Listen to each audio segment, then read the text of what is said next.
ಅರಿವು ಕೇಂದ್ರ ಬಮ್ಮಿಗಟ್ಟಿ. ವೀಕ್ಷಕರೇ, ನೀವು ನೋಡ್ತಾ ಇದ್ದೀರಾ, ಅರಿವು ಕೇಂದ್ರದಲ್ಲಿ ಜ್ಞಾನಾರ್ಜನೆಯ ಪಾನವ ಮಾಡಲು ಯಾವ ರೀತಿಯಾದಂಥ ಒಂದು ಸ್ಪರ್ಧಾತ್ಮಕ ಆಕಾಂಕ್ಷಿಗಳು ಚಟುವಟಿಕೆಗಳನ್ನು ಮಾಡ್ತಾ ಇದ್ದಾರೆ.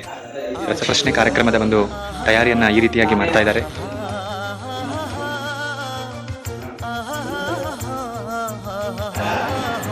ಈ ಒಂದು ರಸಪ್ರಶ್ನೆ ಕಾರ್ಯಕ್ರಮಕ್ಕೆ ಎಲ್ಲರಿಗೂ ಸ್ವಾಗತ ಸುಸ್ವಾಗತ. Put your hands together. ನಂತರ ಬೆಂದ್ರೆ, ಆಮೇಲೆ ಮಾಸ್ತಿ, ಆಮೇಲೆ ಕಾರಂಜರ್, ಆಮೇಲೆ ವಿಷ್ಣು ಮೋಹ, ಆಮೇಲೆ ಯೋರಾಂಶ ಕೊಂಡಿ, ಲಾಸ್ಟಿಗೆ ಚಂದ್ರಶೇಖರ್ ಕಂಬಾರ್. ಈ ರೀತಿಯಾದಂತಹ 7 ತಂಡಗಳನ್ನು ಆಯ್ಕೆ ಮಾಡಿದ್ದೇವೆ. 8 ಸುತ್ತುಗಳು.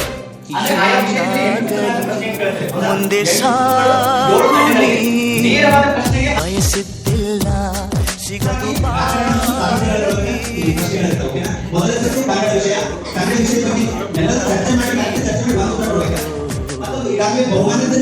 ನನ್ನ ಮಾತು ಸುಳ್ಳಲ್ಲ, ನನ್ನಾನೇ ನನ್ನ ಮಾತು ಸುಳ್ಳಲ್ಲ.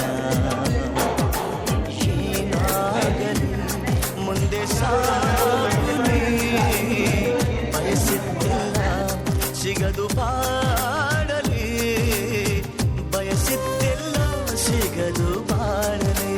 ಓ ನನ್ನಾಣೆ ನನ್ನ ಮಾತು ಸುಳ್ಳಲ್ಲ.